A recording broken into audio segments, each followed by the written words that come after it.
absurda. E além de trazer essa definição, eles ignoram a possibilidade do próprio judaísmo ser cooptado pelo Império Romano, como foi cooptado todas as religiões anteriores. A gente tem um monolito no centro da Praça de São Pedro, que é egípcio, cara. Que os caras cataram do Egito, arrastaram e colaram lá. Os deuses greco-romanos nunca foram romanos, são gregos.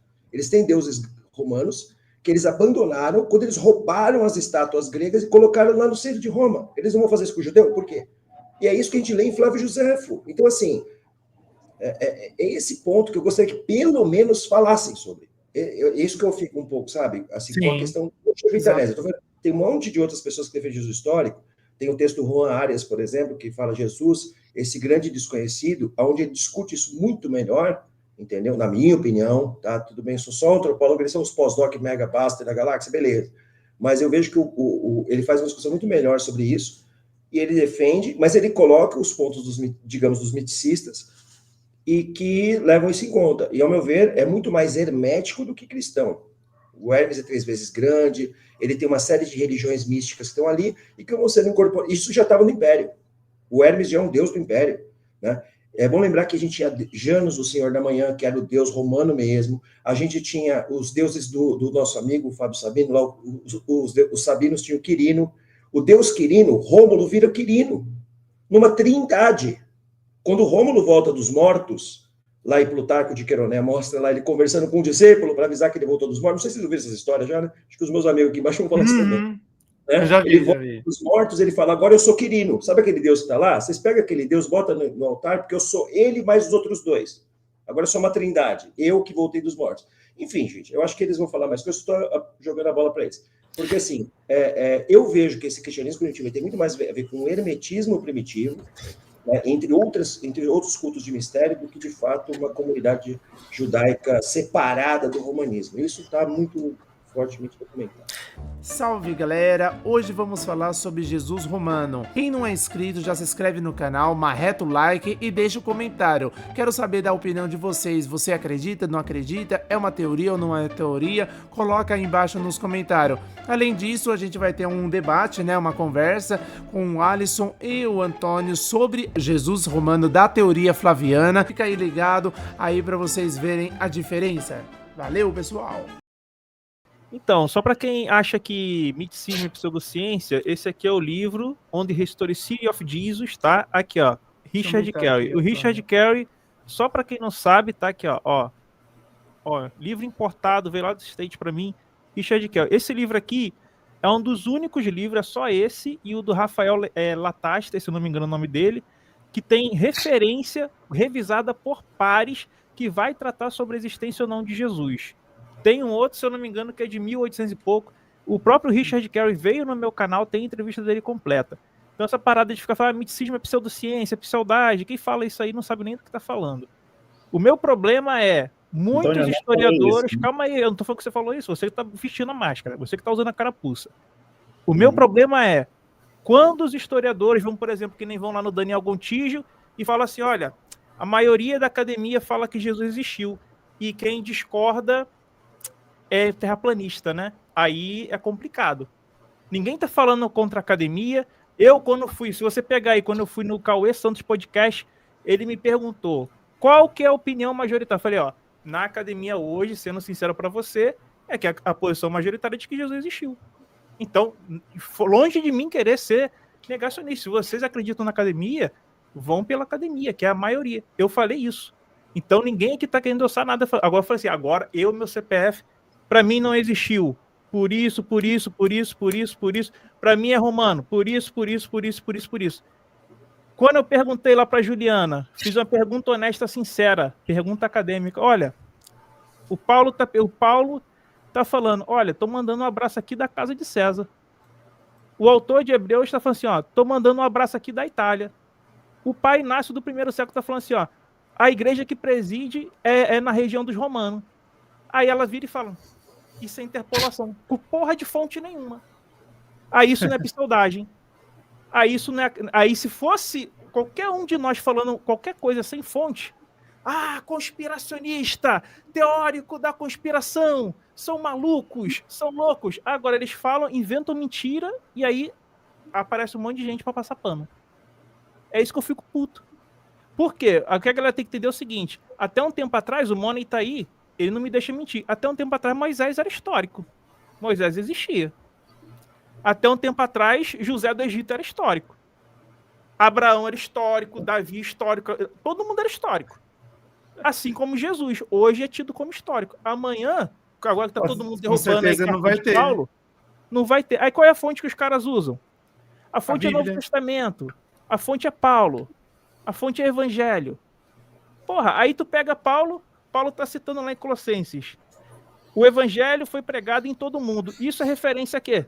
Ele tá tirando a fonte dos Evangelhos. Então Paulo tá depois dos Evangelhos. Quando ele fala, a ira de Deus caiu sobre eles até o final. Qual foi do ano 30 até a década de 70, o único período que isso aconteceu? Quando ele fala lá em Romanos, a derrota deles veio para que os gentios pudessem ser introduzidos. Romanos 11, do 11 ao 12. Referência ao quê? Queda do templo. Então tá depois. Aí os caras têm que inventar, por exemplo, ele se refere à Santa Ceia. Ele fala, fazer isso em memória de mim. O único evangelho que fala memória de mim é Lucas. Então tá depois de Lucas. Aí os caras falam assim, não, isso aí tudo é interpolação, gente. Gente, isso é interpolação. Entende? É a cartada da interpolação e a cartada da maioria. O que o historiador ali que vocês estavam vendo, vocês reagiram à primeira parte dele, vocês não perceberam isso. O cara perguntou, existe alguma evidência concreta, alguma prova, evidência concreta de que Jesus existiu? Bom, primeira prova concreta de que Jesus existiu é que a maioria diz que existiu, né? É que a maioria existiu, né? Volta o vídeo aí que você vai ver. Ele falando aí. Eu até parei. É o único erro dele no final também, né? Um dos erros que ele pegou e falou assim, realmente Jesus existiu, né? Ele falou assim, Jesus existiu. Então, assim, realmente não tem uma... ele não teria que bater o martelo ali e falar assim, não sei, ou não sei, ou... Outra coisa que vocês comeram bola na fala dele. Ele falou assim, ó, não, a fonte de Josefa aqui tá na academia discutindo que é interpolação, que tem fraude aqui. Não, aí ele pegou e falou assim, ó, mas é uma evidência. Nossa, não, José, eu acho que nem tem dúvida, viu, Antônio? Eu nem sei, porque eu acho que todo mundo entende aquela passagem, como será que era um homem? Todo mundo sabe que ali é uma fraude, todo mundo sabe. Aí ele falou, não, tá debatido. Todo mundo, inclusive ele, Antônio, tem um vídeo exclusivo no canal dele falando que é uma fraude e ele mostrando por que é uma fraude. Não, tem alguma fraude também agora. Sabe por que ele falou que era uma evidência? Porque você entendeu dessa forma. Galera, esse daí é o vídeo do Henrique falando sobre se Jesus existiu. Vai estar aí na descrição para vocês também. Valeu! O que não, ele tá no vídeo, tá no vídeo. Ele tem interpolação, mas no podcast, ele tá simplesmente mostrando o que é que se tem sobre estudo sobre esse tema. Entendeu? Aí tem que passar o pano. Porque agora, se fosse eu... Tem que entender a postura... A galera aí... Não, pseudagem! Conspiracionista! Entende? Os caras podem literalmente mentir. Falar que coisa é interpolada, que fraude é evidência, que ninguém fala nada. Agora, vai eu falar uma coisa errada aqui. Tudo que eu falo tem que trazer fonte primária, documentação, arqueologia, tem que trazer tudo. Agora, os caras podem mentir, inventar, tirar da toba que a galera aceita. Arqueologia aí é foda, né? Aí é foda, né? Se você puder comentar arqueologia disso aí, também acho que é legal. Oi? Questão arqueológica também. Tem algumas coisas para falar, mas como você está arqueológica, primeira coisa... Não tem nada de cristianismo no primeiro século, arqueologicamente falando. Eu perguntei isso para Juliana. Juliana, ela falou que não tem evidência arqueológica de cristianismo no primeiro século? Ela falou, Antônio, aí a arqueologia não serve para isso, Antônio. A arqueologia não prova nada. Você tem que entender que estudo histórico, a arqueologia não prova nada. Aí lá na live do Daniel Gontijo já estava falando que a arqueologia provava. Tu entende? É arqueologia freestyle. Quando não serve para endossar o meu ponto, não vale. Quando não endossa meu ponto, não vale. Não prova nada, não refuta nada. Quando endossa meu ponto, vale. É cabal. Por quê? Em cristianismo você não tem nada cristão, não tem de Paulo, não tem de Jesus, não tem de comunidade, não tem nada. Tem as pinturas. Eles falam assim, Paulo está na década de 40. Isso, todo mundo tem que entender, eles não falam isso. Isso é desonestidade. Eles têm que falar, olha, essa datação que a gente coloca de Paulo na década de 50, década de 40, isso é uma atribuição. Tem autores que falam que não, que está depois, por isso, por isso e por isso. Tem outros que falam, não, está nessa época por causa disso, disso e disso. Por que eles especulam que Paulo está na década de 20 e 40? Porque Jesus morreu em 30. Então, logo, ele está ali em Atos, né? circundando com os outros apóstolos, então logo, na cabeça deles, já está em 30, por causa do quê? Da Bíblia. Ou seja, fica sempre um argumento circular. Por exemplo, o autor que o Alisson citou, se você pegar a fonte dele, do autor, ele vai estar referenciando a Bíblia. Ele vai estar referenciando o próprio texto que a gente está usando para discutir. Ele está referenciando. E não é casa de César. E não é casa de César. É Pretório. Ele não tá foi usando. Foi a Juliana que colocou ele como fonte. Foi a Juliana que colocou. Não, mas na época que você. Primeiro, mentira.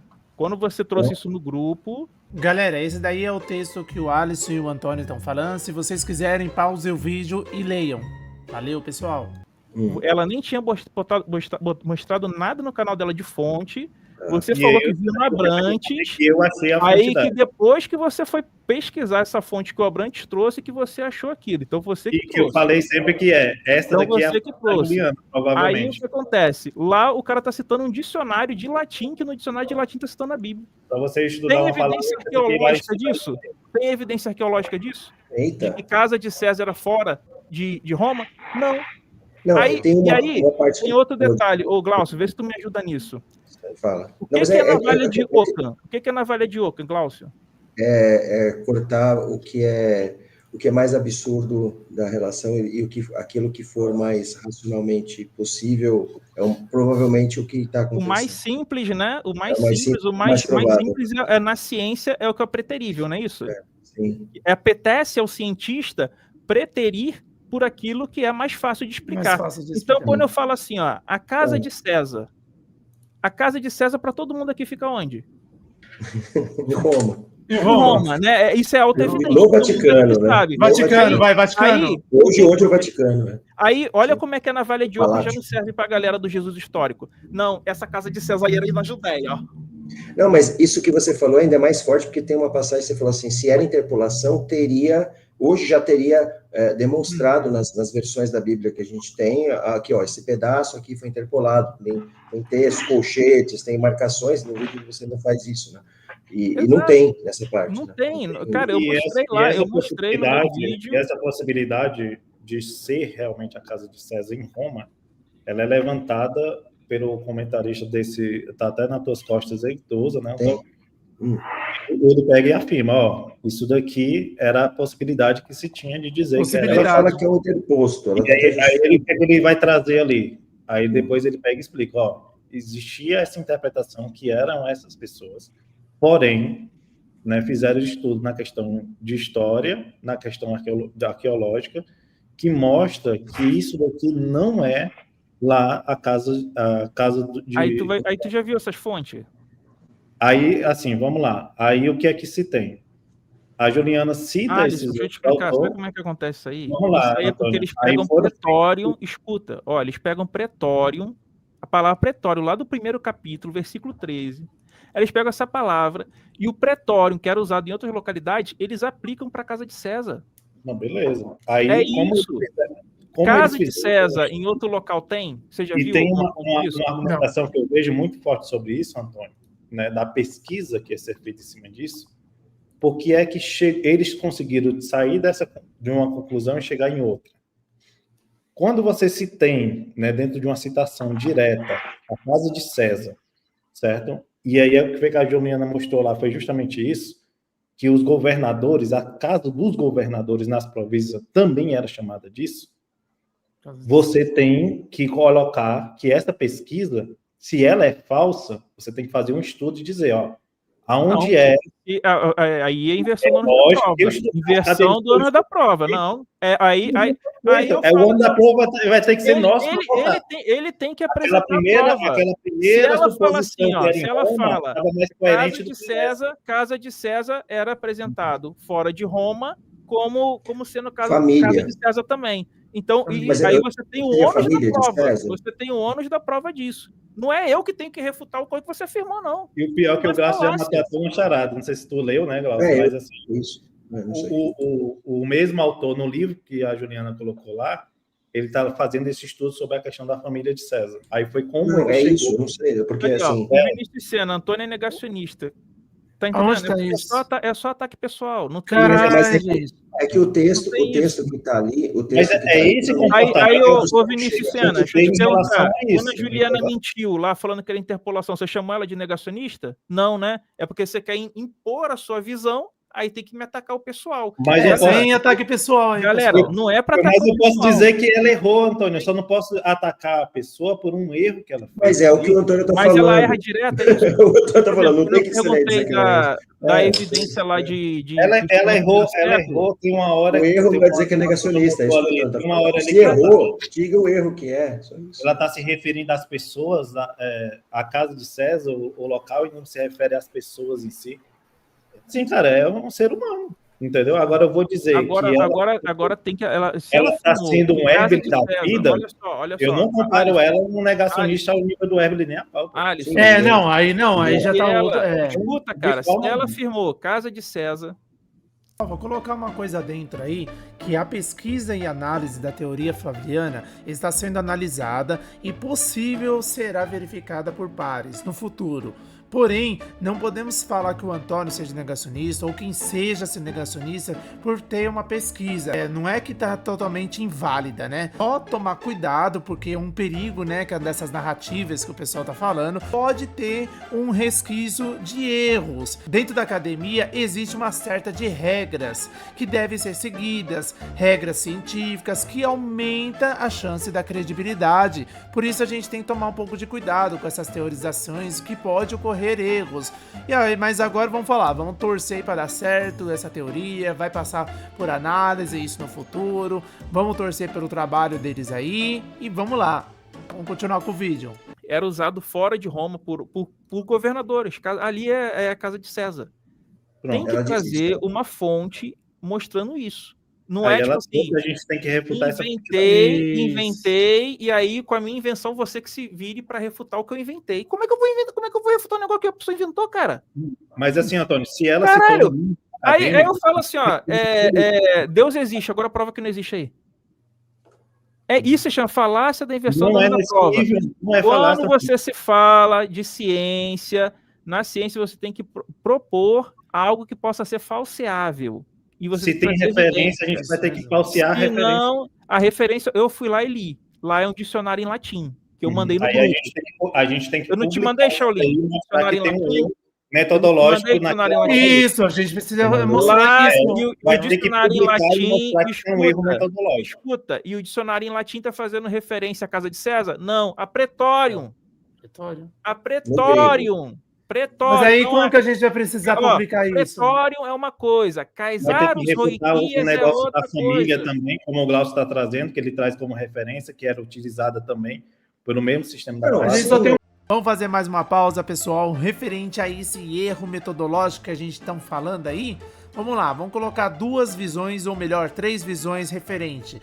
A primeira é que afirma que a casa de César era a elite do Império Romano em Roma, referente a uma hermenêutica e a teoria flaviana. A outra é que a casa de César dos governantes da província era também casa de César, não era a casa de Roma e nem a elite. Onde tiramos isso? De acordo com esses dois livros que eu vou mostrar para vocês aí, a casa de César em Filipenses não se refere à família imperial em Roma, e sim uma comunidade de uma cidade conquistada, como Filipos ou Éfesos. A casa de César, nesse contexto, é um palácio ou pretório, o centro administrativo romano naquela cidade. Suas saudáveis não eram apenas oficiais do alto escalão, também incluíam escravos e pessoas da classe baixa que trabalhavam no Império. A interpretação baseada no diálogo entre história e arqueologia, considerando a romantização